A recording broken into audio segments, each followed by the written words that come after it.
Magandang araw mga kadadis, magandang umaga po sa inyo. God is good sa araw na to. Sa ngayong umaga, mag-prepare po tayo ng ating agahan. At pwede din ninyo ipabaon kay Mr. Pwede ipabaon kay Mrs. kung nag-opisina. Yung patel ng mga Ilonggo. So ito mga kadadis yung ating recipe ngayong umaga. So simple lang ating gawin mga kadadis, yung garlic patel. So mayroon tayong gamit tayo ng Knorr cubes chicken. Mayroon tayong garlic na tinadtad na. Kan tayo ng daon ng saging. Then ito sa aming isda to, yung tawag sa aming burot. Namut lang sa inyo kung ano yung tawag nyo dito. So ito lang yung range natin, yung silver swan at saka ang tayo ng oil. So mga kadadis, yun lang ang ating recipe ngayon. So magluto na tayo. Ang una nating gagawin mga kadadis, i-cut po natin ito, ilagay doon sa kawali.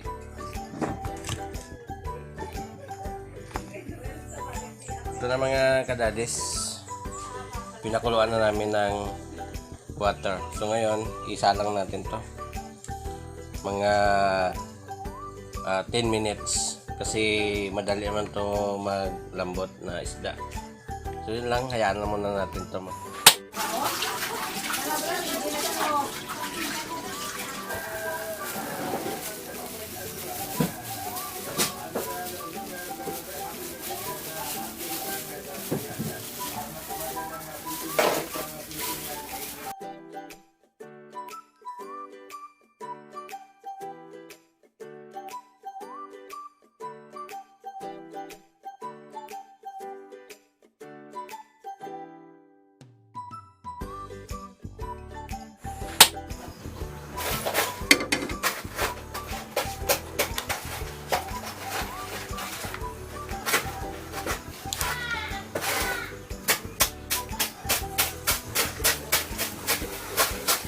Okay mga kadadis, mag-umpisa na po tayo. Simple lang yung gagawin natin. Patapusin na muna yung galit ya. Ngayon, maglagay tayo ng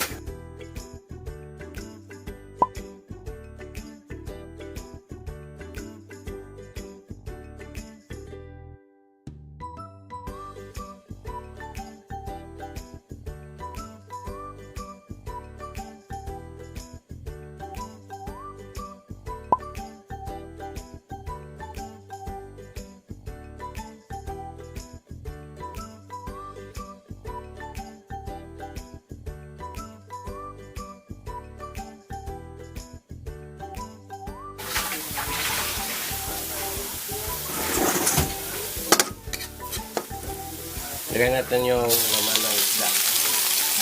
Itinagkan natin yung isda.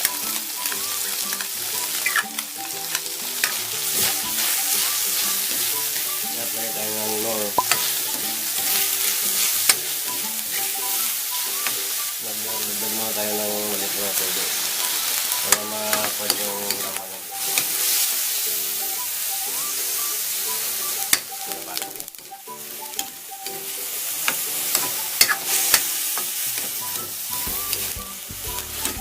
Para yung Knorr ya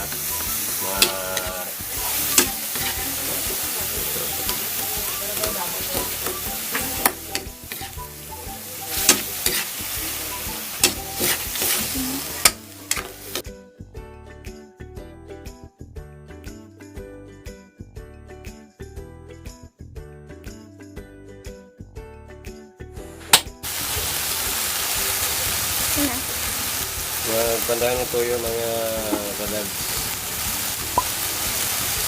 I-control na natin. Kasi yung Knorr, magkita yung isda namin eh. Yung Knorr, isagin talaga.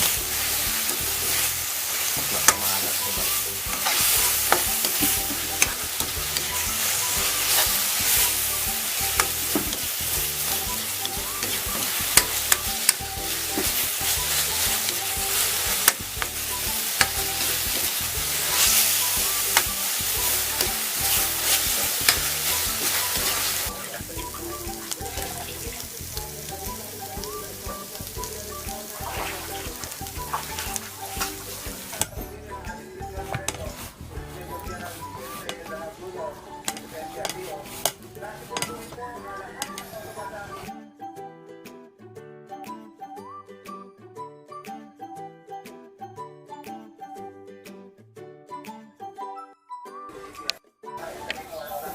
Kaya mga kadadis, ito na yung ating pattern.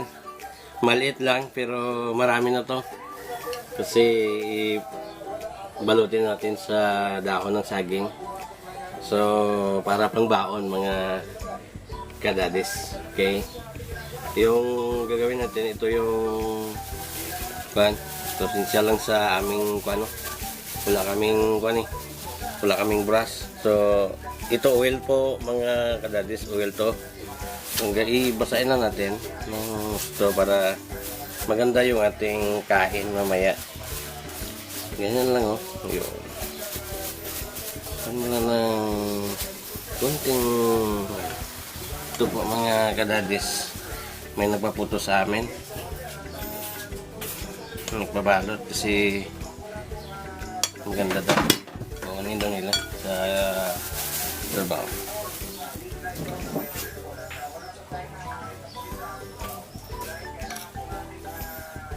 Hindi din karamihan mga kadadis.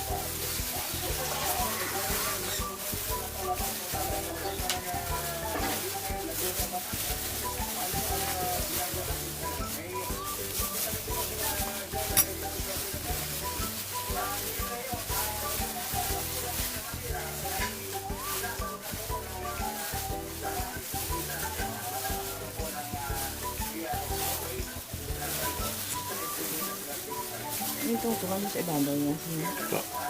Ha?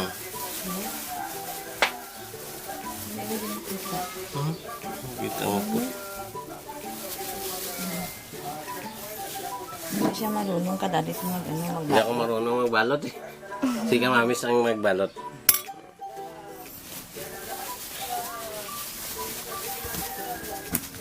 Kasi marami yung nilagay ko na kanin eh.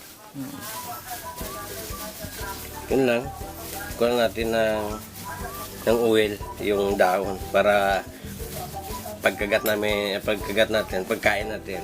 Napakaganda talaga kapag merong mantika. Yun mga kadadis. Kung nag-opisina po si Kamamis at si Kadadis, ito yung gawin ninyo, makasave kayo. At si Mr. o si Mrs. hindi na maghanap ng iba, ng ibang karinderya. Dito na, kasi dito na sa bag niya nilagay. At lagyan din ng pagmamahal para pagkain niya, napakaganda talaga. At bawanin siya, huwag niyong kalimutan, pabawanin siya ng tubig at saka saging. Para pagtapos niya kain, ito na mga kadadis. Para pag ito yung tamang pagbalot mga kadadis. Kasi nakalimutan ko na eh, yung grade 1 kami, ito yung namin. Ito yung binabaon namin. Nakalimutan ko na magbalot. Yun. Ito naman.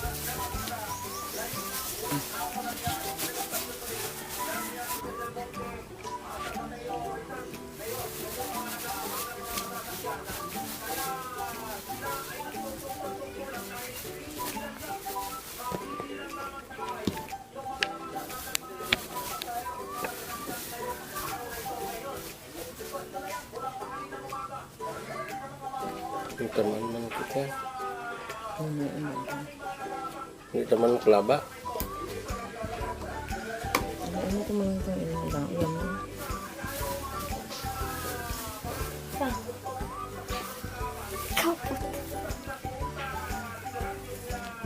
Ano ko mo nilibot na ba? Ha? Huwag na mo sinilibot man.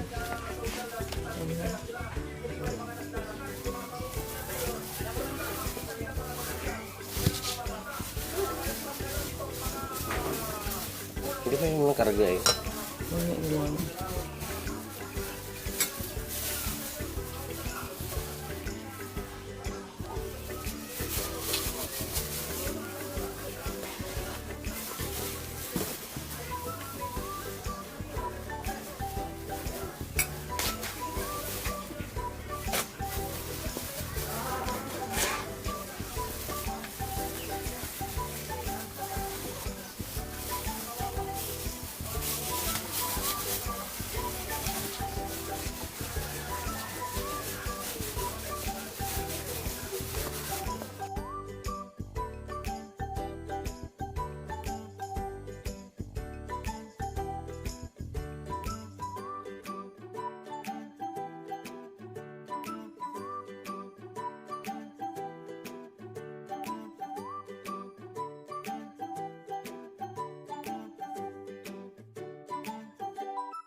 Ginaganyan namin, no?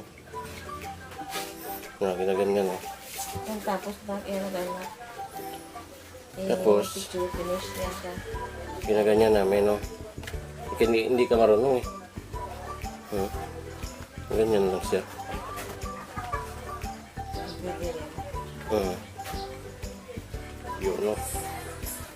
Tapos, pag ganyan mo ng kutsaraw. Yun. Para sa loob. At baliin mo to. Ganyan, no? Diba? Fold mo to. Ito na.